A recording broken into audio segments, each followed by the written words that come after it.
Hello, everyone. Welcome to a series of webinars, Learn from Leaders, highlighting the principles for my upcoming book, Leading Global Diversity, Equity, and Inclusion, which is going to be released in the fall of 2021. So I'm delighted today to welcome you to the third Learn from Leaders series. In June, I talked with Mark McLean, the head of Diversity, Inclusion, and Wellbeing for M&G, based in London. In July, I had a conversation with Alain Maurice. And today I have the pleasure of talking with Rishi Gour. Welcome, Rishi. Hi, Ronnie. Good to be here. Good to talk with you. I'm really delighted that you can join me to discuss my book. Rishi Gour is the CEO of Theobroma, which is a family-owned Indian company with cafes and baked goods. And he was the CEO of Sodexo India from 2015 to 2019, which is when I knew him. Previously, he worked for well-known brands like Accenture and Citigroup in India and in the UK. And at Sodexo, Rishi successfully raised the percentage of women in the Sodexo India workforce, which was over, what, 48,000, Rishi? 48,000 employees? That's right. And he raised it from 15% to 20%. So to me, he was a true champion of DEI and really walked the talk to increase the representation of women in Sodexo India. So Rishi, before we just get into some of the meat of what you did and how you did it, you had some amazing global roles. Can you share a bit about your professional career with the listeners? Sure, thank you, Rohini. So I must say, since the topic is DEI, I think my career is also studying diversity in a different sense. So I've worked for 5 companies and across 5 different industries and probably 10 different functions. And most of my career has been with global organizations. I started in Citigroup. Then I was a management consultant with Accenture. Then I spent a lot of time in WNS, which is an Indian MNC, but with a presence across I think about 20 countries now. And then of course I had a long stint with Sodexo where we met. Right. And I must say, right now I'm the CEO of Theobroma, and this is my sort of first experience working for a true, Indian firm, small and medium enterprise. So it's a very different kind of role. Delicious cakes, I have to say. I can personally attest to that. Delicious cakes and pastries. Thank you. I'll make sure to send you a hamper. There you go. But I think so. These were global organizations, and while most of my career has been in India. For a while, I did live and work in the UK, and in most of my roles, I had a lot of. So I have managed teams across I would say multiple countries, multiple cultures. There was a time I had teams in Costa Rica, in Romania, in Philippines, multiple locations in India and Sri Lanka. So a fair bit of diversity, I would say, within my team. And of course, I think I had clients, I think, in pretty much every continent except Antarctica. So again, very, very, let's say, diverse set of clients and cultures, I would deal with. So yeah, it's been an interesting journey. And as I said, today I'm with Theobroma. I'm based in Mumbai. And as I said, so Theobroma is India's largest bakery and patisserie chain, and we started with Bombay, but now we are well on our way to establishing a pan-India presence. That's great, thank you. And I think a great connection to your leadership and how you've managed global teams and the sort of diversity in the industries that you worked in. So that's wonderful. Now, what I wanted to talk with you about, Rishi, is this sort of second principle in my upcoming book. And the principle is called Leaders Change to Lead Change. We know that transformative leadership is absolutely critical to embedding DEI within any organization's culture. And without that commitment from the top, we were just talking about that, right? From leaders, it's very difficult to fully embed DEI in the systems and in the values of an organization. And with diversity, equity, and inclusion, you really have to lead authentically.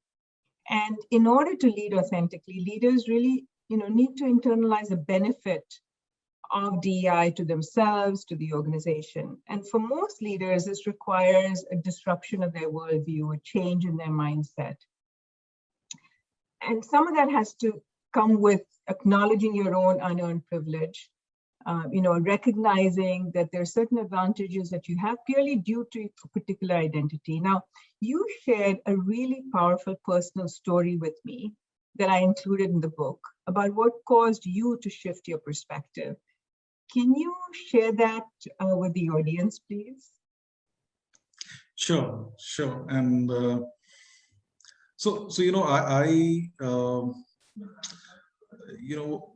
while growing up, around me, I always had women who were not housewives. They always had careers. My grandmother was a principal of a school. So she had a career. My mother, was also a teacher, so she had a career. All my aunts, my sister, my wife, so in some way we didn't have any housewives in the family, right? So they all worked. So it was, very honestly, while growing up, I thought it was quite normal. And men work and women work, and it's all fine. So it's not a big deal, so what's so special about this, or what is this big deal around women and the problems of face at the workplace, because all the women around me are working, right? Right. And then therefore I went through a lot of my life, quite blissfully unaware of the unique challenges which I think women, and for that matter, I would say different groups, pick the kind of issues they face at the workplace. Right. And then this was till I got married, and at that time I was actually based in London. And my would-be wife, my fiance and my would-be wife, she was at that time based in Bangalore, where she was working with Coca-Cola. And we both had very similar educational backgrounds. We'd gone to the same business school. She was sort of 2 years down from me. So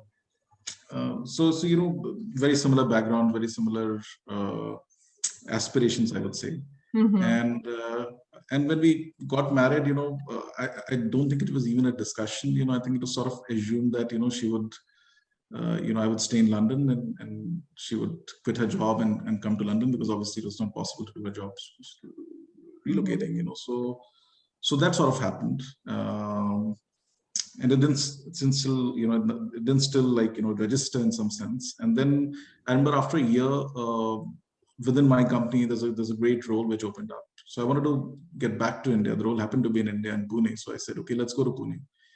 And we had planned to stay for a while. We always wanted to get back to India, but we planned to stay for a while. So she had just taken up a job. I think she spent about 10 months in the job. And then I said, okay, let's up and leave and let's get back to Pune. So that happened, right? So she got back to Pune, then and then she realized that there isn't really a lot for her to do in Pune, right? Because there are some very specific industries, and she wasn't interested in those. She wanted to be in marketing, but nobody really has a marketing person in Pune, right? And then it really struck me that, okay, I've sort of taken these decisions without a real conversation around it. It's sort of been assumed that, I will go where my career takes me, and we'll move together, right? And it was really impacting her, right? So at that time we actually took a decision that, okay, I'll stay on in Pune. Bombay is a better based location for you, so we'll make it work. So for I think about 2.5 years, we had this weekend marriage, where she was in Bombay, I was in Pune. We would sort of commute. Either she would commute, I would commute, and we sort of made it work. But then again, we got to one of those inflection points. We decided to have a baby, right? And even before that, I remember she was looking for a job, and in the interview she would be asked, and she told me she would be asked, okay, but you've been married for a while, so are you planning a baby? That's not a question I've ever had to face or answer, right? That's and right. And then we actually decided to have a baby, and we had a baby. And again, she had to actually drop out of. She was working with Johnson & Johnson. She dropped out because she was the default and the primary caregiver, right? And so that happened. And at each one of these points, at some point in time, she wanted to get back to work. That was also not the simplest of processes. And what I realized is through each one of these sort of transitions, she was basically, it was hurting her career. You tend to benchmark with where your batchmates are and where your people you started with are. And she found that she was okay. She was already like sort of 2 years behind them or 3 years behind them. And this was not because of lack of ability. This was not because of lack of performance.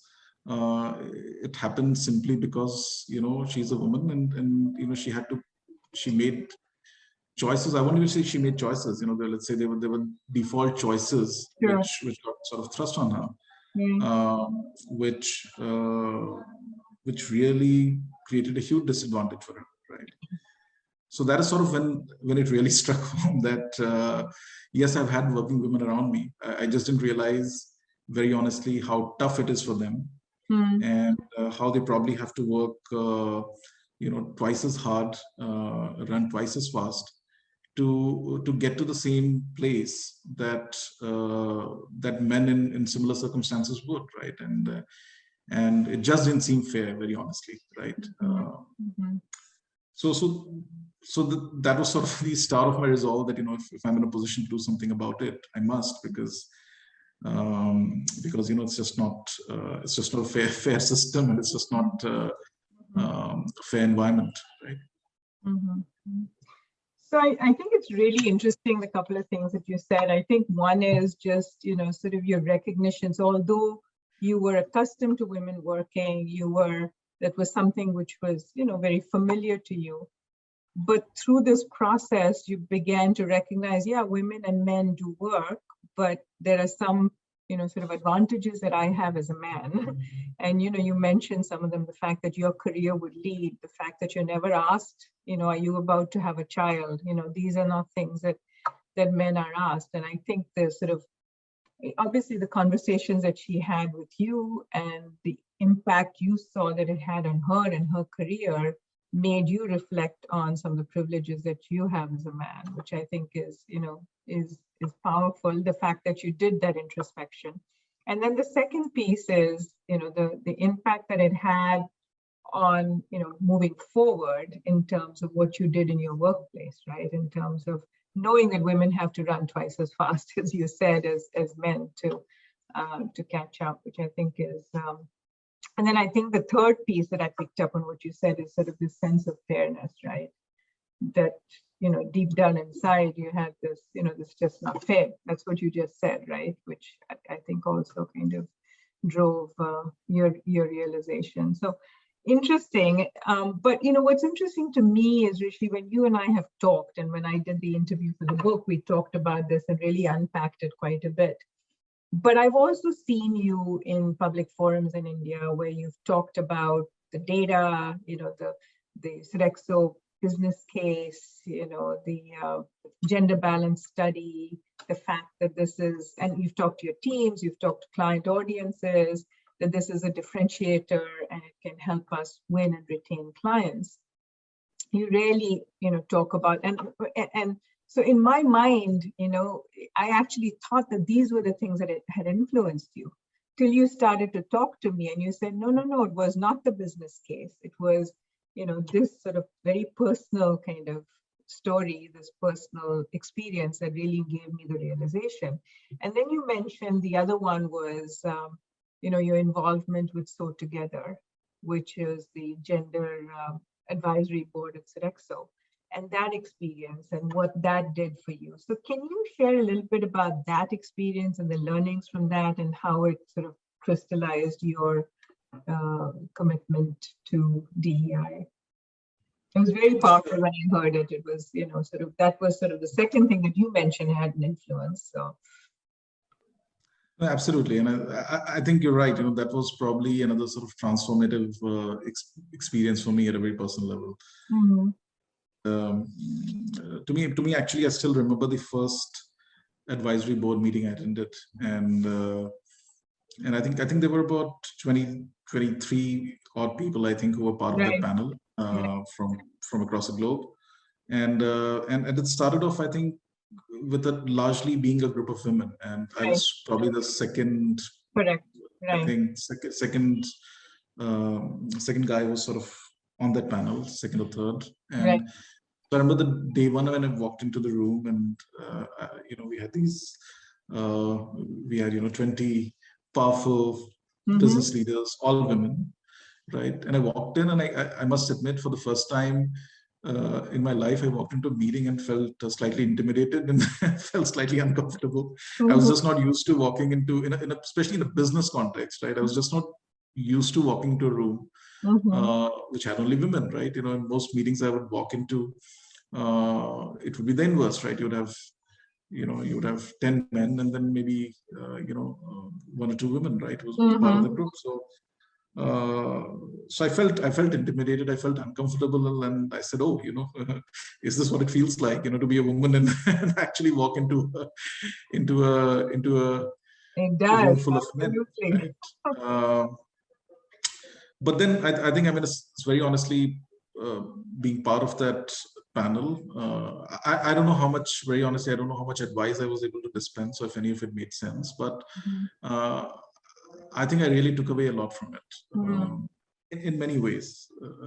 So I think one realization I had is, I always had this sort of, again, notion that, of course, in India, for example, we look at gender issues. In India, we have a lot of gender disparity, and there are a lot of problems in whether social or even in the workplace which women face, which I thought were sort of, I won't say uniquely Indian, but I thought they would be more sort of prevalent in India. The West has sort of overcome those issues, and especially if you go to the Scandinavian countries, they are really well over it. With their, and as we, if you remember, part of the discussions used to be to engage with the local teams. We would meet. Right.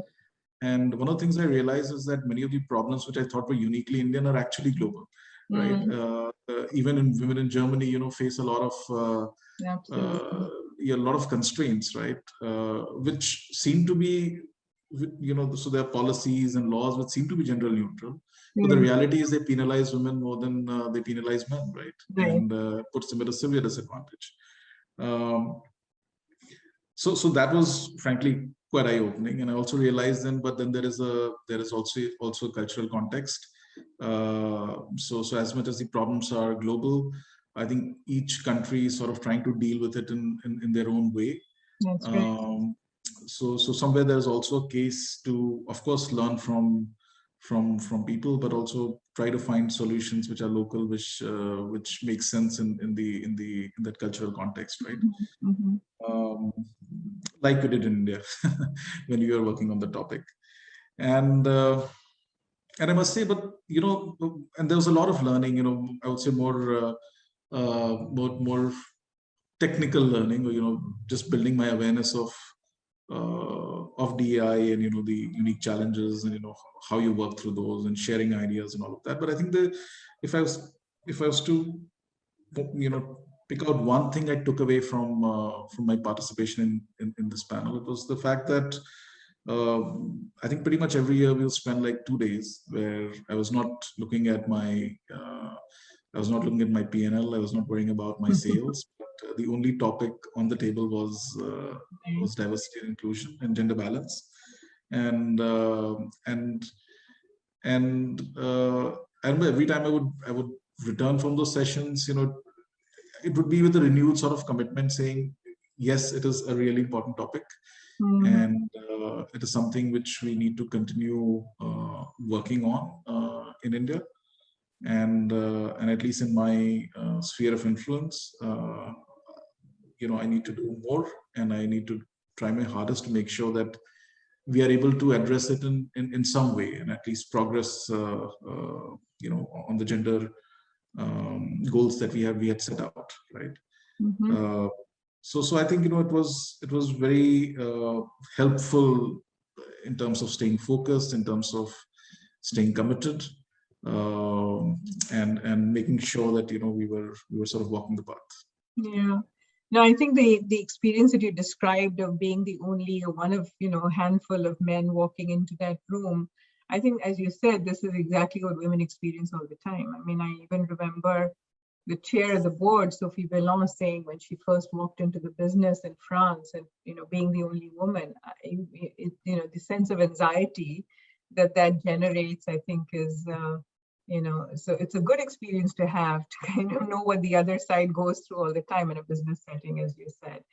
But what you said was interesting because you came away with this renewed sense of commitment, to drive DEI. And you talked about, problems are universal, which you're right about, but they're also very specific and the solutions are very specific. And what intrigued me was that, when you drove DEI in India, you drove it like any other business objective. I mean, in fact, in the book, I think you said that I saw it as a business problem, similar to getting profits up. And like other business outcomes, you need intentionality, right?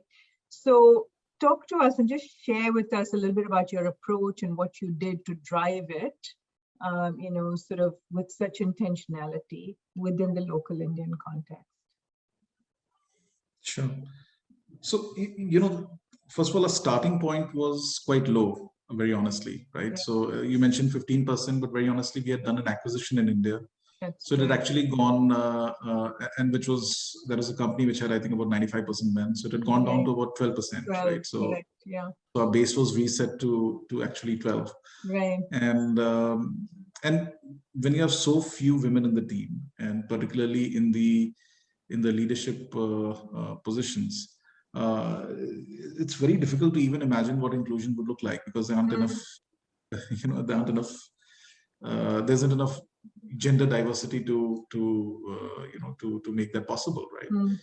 So we, of course, in India, it is a diverse country. So we have diversity, we have regional diversity, linguistic diversity, religious diversity. So those were all there. But particularly when it came to gender diversity, we were starting at a pretty low point or at a pretty low base.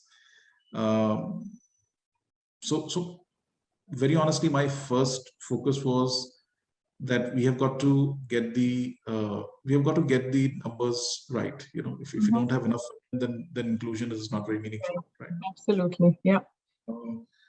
So then the first step of that still was basically to work on mindset. I realized quickly that while I may be passionate about it, I may be committed to it. But it was even in India, it was a very large organization. We had 48,000 people. We had 1,500 locations where our teams were based. So we are not going to be able to shift the needle by my sort of my working alone, right? We needed the entire leadership team, and for that matter, we needed the entire team involved in this effort. So we focus a lot on communication. I remember we had this wonderful program called Spirit of Inclusion. It was quite an immersive sort of workshop. I think we used to do it over 2 days, I think. But we made sure that everybody, every single site manager, as we used to call it, so every single location head, so 1,500 of them sort of went through it, and everybody up went through it. And this was just to help them build their awareness around this topic, the importance of it, and the challenges which women face, and how they could better relate to each other, how the gender should better relate to each other, things like that, right? So we went through that exercise, and then the other thing I think we did is basically we worked a lot on policy, because some of our policies also were not really. So if you did an honest benchmarking against what are the best practices, and that is a relatively easy thing to do. So we realized that they're not really friendly, right? And so basic things like posh policies.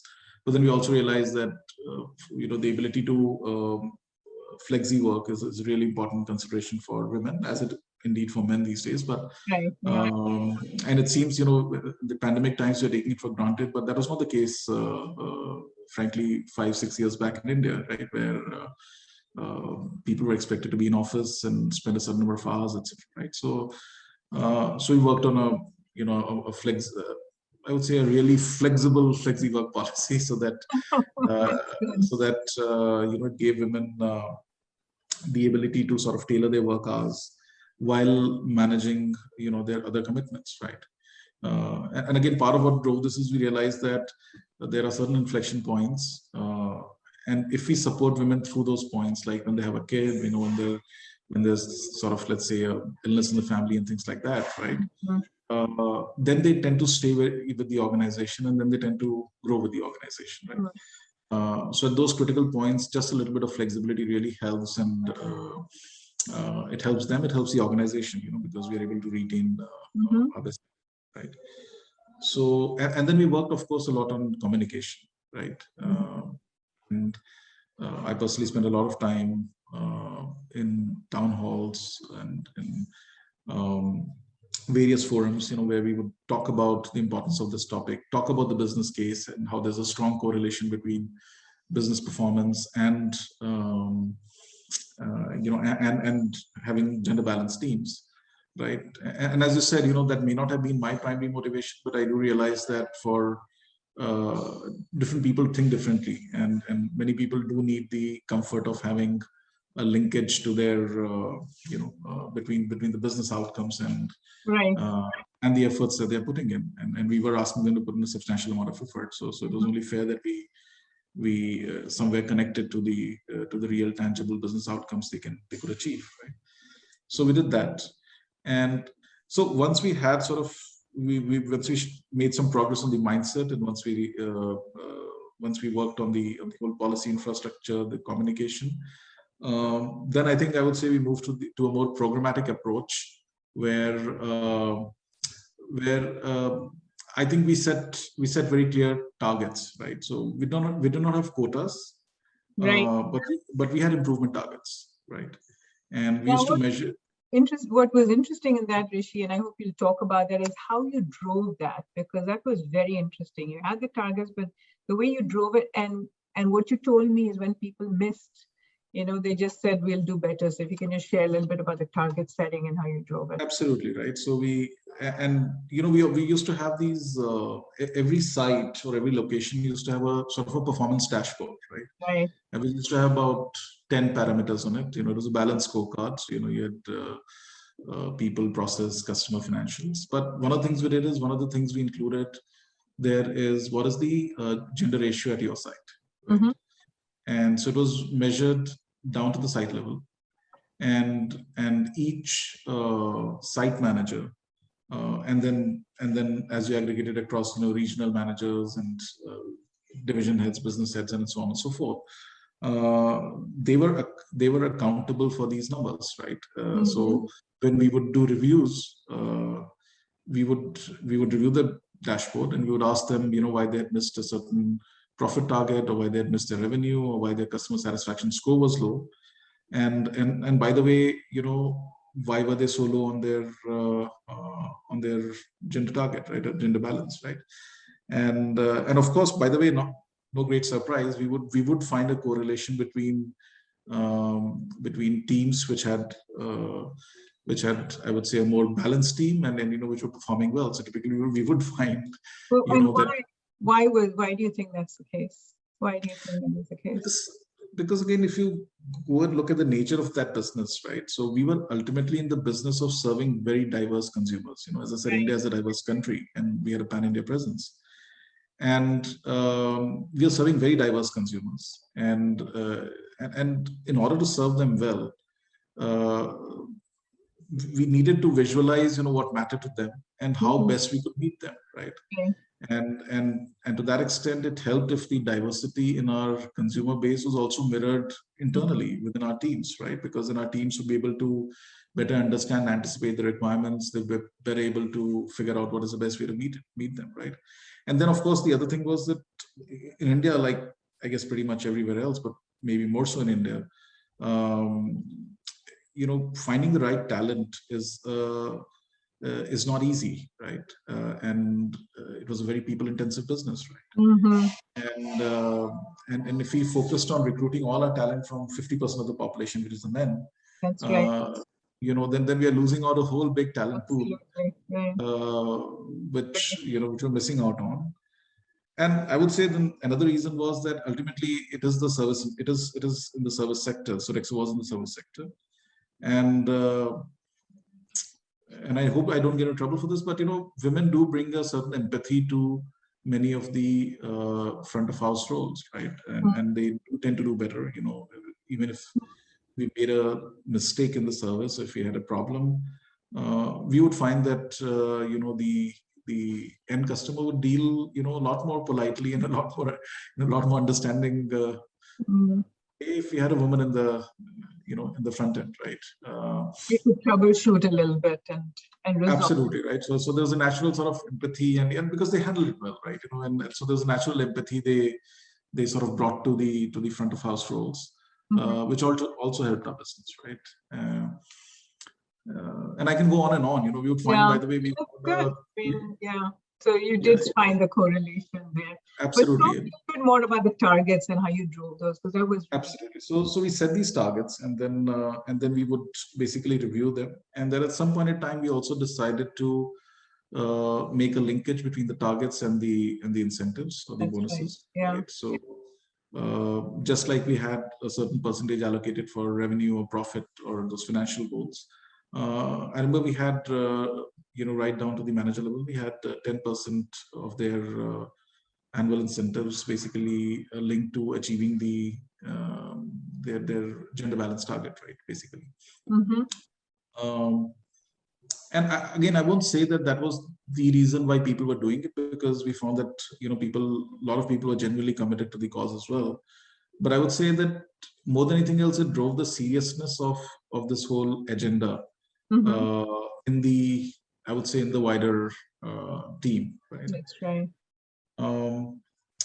Then another thing I think we worked on a lot is that because we did not have enough people, enough women, I would say, in our frontline population, we of course did not have enough women in our in P&L leadership roles, right? And the normal approach of working through the pipeline and bringing in women in the pipeline, and then over time they get promoted, they move to senior roles. That would very honestly have taken a long time to work. So we got a bit impatient, and we said that, okay, this is not going to work. So we should go out and we should do, I would say, more targeted recruitment of women who could come in and take up senior P&L roles. That's right. Yeah. Now, the challenge, of course, we faced in doing that is that most companies, just like Sodexo, just did not have enough women in senior P&L roles, right? So we made, I would say, a slight sort of change in our outlook of how we recruited. And essentially, when we, so you would never recruit somebody who we did not believe had the right attitude or the right skills, right? So you needed the right attitude, you needed the right skills. But we consciously said that what we're going to relax is the experience, right?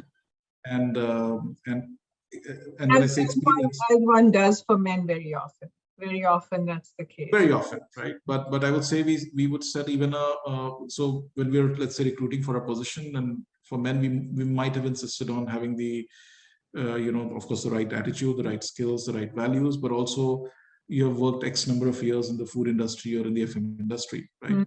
But for women, we said we cast the net wider and said it's okay if you have not worked in the food or the FM industry. But if you have experience in handling a P&L, you have the right attitude, you have the right values, and you're willing to learn, absolutely, right? Then we will invest in developing you, right, and helping you transition into our industry, right? So that is an approach, I think, which actually worked quite well for us. I remember in my direct P&L reports, I think I had 6 of them, all men when I started, but I think in about 2.5 years, I think it was exactly 50-50. So we had 3 women and 3 men in those roles, right? And then you spend a lot of personal time. I mean, talk about intentionality. It does. A lot of personal time sponsoring the women you brought in. But yeah, it is effort, but it's I would say it's an investment. Right. And very honestly, you get a lot back as well. So it's not a one-way process, right? It's, you know, when you like any other coaching or mentoring, I think the coach gets as much out of it, I think, Absolutely right. Yeah. as the person being coached. So Right. so I would say it was a very, very even exchange. You know, I got as much about, you know, through the process as let's say, you know, the people I was coaching, right? So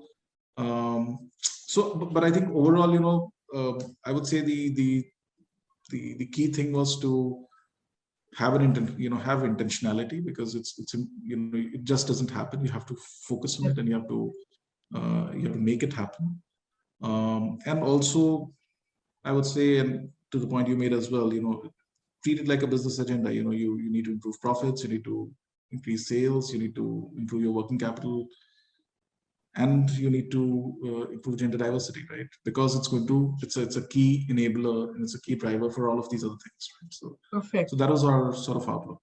That's awesome. That's great. I mean, obviously, through this process, you encountered challenges, and you know, I don't know if you can sort of identify some key challenge that, you know, as you drove DEI in your teams, what were some of the key challenges? One of the things I was curious about is, you know, you drove these targets. You have the dashboard. You had the conversations. You held people accountable. Was there pushback, or did people sort of accept it and say, you know, we'll do better? I mean, how did that work? And any other sort of challenge that you can identify that really stood out for you? I think, again, I would say that it was very much like a typical change program, right? So you had early adopters, so people who really took to the agenda, you know, either because of conviction or because they thought that, you know, this was the Important. expectation, right? Right. This was the expectation, and this is Right. this is important. So so there were early adopters, there were people who then followed, and there were, of course, people who never really took to it. You know, there were those people as well. What did happen is, though, over time, I think we had a very clear sort of message that the ability to build gender diverse teams is an important dimension of leadership, right? So for people, their leadership would, just as it gets judged on delivering financial results, and you know, one of the things they will be judged on is their ability to build diverse teams, right? Awesome. And then it's really their choice, right? If they really don't want to focus on it, I mean, they have that choice. But somewhere down the line, it would you know, it would basically have a linkage with their assessments and their career progression, and, you know, their ability to take on larger roles, and they would have to demonstrate this capability. That's great. So really, you know, I think what stands out is the intentionality with which you drove this. You drove it like any other business parameter, and embedding it as part of the business and in your leadership model as well, that, you know, you need to be able to be accountable for gender balanced teams, just as you are for financial outcomes, which is fantastic. So, you know, any sort of advice that you have for other leaders who are invested in leading DEI in their organizations and ensuring its sustainability? Any additional advice that you have? I know you've mentioned a few things, but any additional advice? I think I would say, first of all, you know, the change somewhere has to start at a personal level, right? And there has to be a genuine conviction that this is an important thing to do. You know, it's important, and because what that drives then is then because I have the conviction, I would dedicate time to this topic, right? I would focus on it, right? I would talk about it, right? And no change is easy, and this wasn't, right?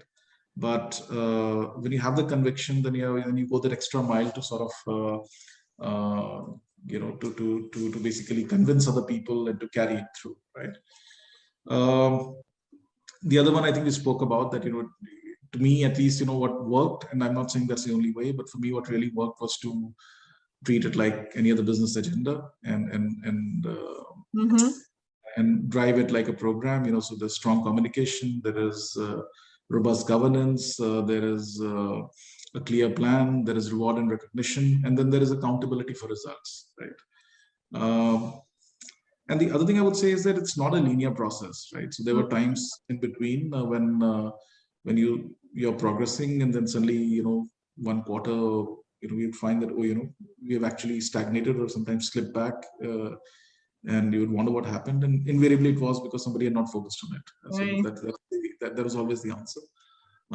So it requires, again, like any other change program, it requires a lot of resilience, right? And so basically, I think, again, what when you face those roadblocks and hurdles, I think what really helps you move forward and sort of overcome those is again having a strong conviction that this is an important agenda. Yeah, that's great. So the constancy, the resilience, you take your foot off the pedal for a minute and you slide back, and it takes 2-3 times that time to get back into where you were before. It takes additional effort, if you will. But what you've kind of come full circle for me, because you talked about, advice, and you said that change has to be at a personal level. And that's what transformative leadership is about. I think leaders very often, they have to disrupt their worldview and look at things from a different person's perspective, because very often leaders have these privileges that they're not even aware of. And to become aware of your privilege and to lend that privilege to others, you need to disrupt your worldview to be able to see it from a different person's perspective, which is a journey that you went through, both in your experience with your wife as well as your experience with the So Together Gender Advisory Board. And that sort of caused that change. And that's what made it personal for you, made it, and which helped you to drive it. So that's terrific. Any closing thoughts that you would like to share? Any additional thoughts, anything that you may not have shared, but this has been fantastic. So anything else you'd like to share? Well, I mean, I do think we're at a point, when you talk about DEI, we are at a point that, there aren't many organizations which, in fact, I know of none, which will basically say it's not an important topic, right? And very honestly, I don't know many CEOs who would say it's not an important topic or it's not important for them, right?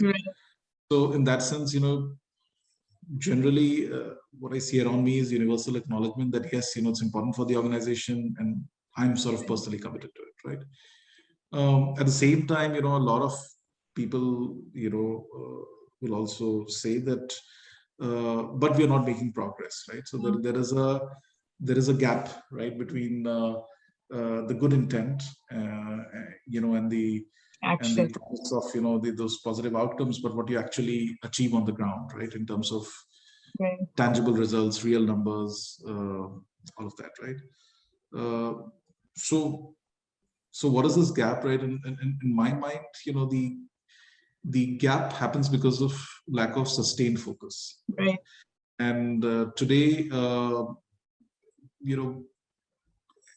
everybody, all business leaders, they have targets, right? You have revenue targets, you have profit targets. Most organizations tend to, set stretch targets, right? So you're working at 100% of 120% of your capacity to just get to your budget and just get to that financial number, right? And it's not easy, right? And in all of this, the easiest thing which can slip is, so you acknowledge it's important, you acknowledge that it's a it's the right intent, it's important, but how do you find the time when you're rushing to close that sale, or when you're trying to meet your budget, right? So how do you sort of square this, right? And how do you find the time? And I think that is the crux of it in my mind, right? How to close the gap. And again, I think what we found useful is to sort of, that is why in some sense that, when we linked people's incentives to, to the, when we link people's incentives to the results, we were sort of saying this is as much a required business result as getting to your revenue number, getting to your profit number, right? And therefore then people say, okay, of my 100% of my time, if this is 10% of my bonus, I'm going to dedicate 10% of my time to driving this, right? I think it's important. It's important to find ways to sustain that effort, because otherwise, in the middle of all the, I would say the harder targets or the more business targets, this would get lost. Yep. Yeah. No, I think clearly, the sustainability lies in treating it like another business priority. And clearly that's what you did, and that's how you drove progress. The other thing that I heard you say is, a lot of leaders say that this is important, right? But there's a gap. And I think that's that gap between, leaders who are very performative and are just saying the words versus those that put their money where their mouth is and take action and are truly transformative leaders. And that's what we need. So thank you so much, Rishi. This was fantastic. I hope that many people will listen to this interview because there's so much to learn from you. And I think for listeners of this interview, you can learn a lot more about Rishi's approach, a lot more about what other transformative leaders have to share in the book, Leading Global Diversity, Equity, and Inclusion. And please join us next month for the next Learn for Leaders. I'll be in conversation with Kristen Anderson from Barilla on the third principle in my book, which is, and it's good business too. And also on September 15th, you can tune in to learn from my experience, which is a live Q&A with me. You can bring any question you want answered around diversity, equity, and inclusion. And remember to pre-order the book, Leading Global Diversity, Equity, and Inclusion. Thanks again, Rishi, and have a wonderful rest of your week and continue to do the fantastic work you've been doing. Appreciate your leadership. Thank you, Rohini. Stay safe. Take care.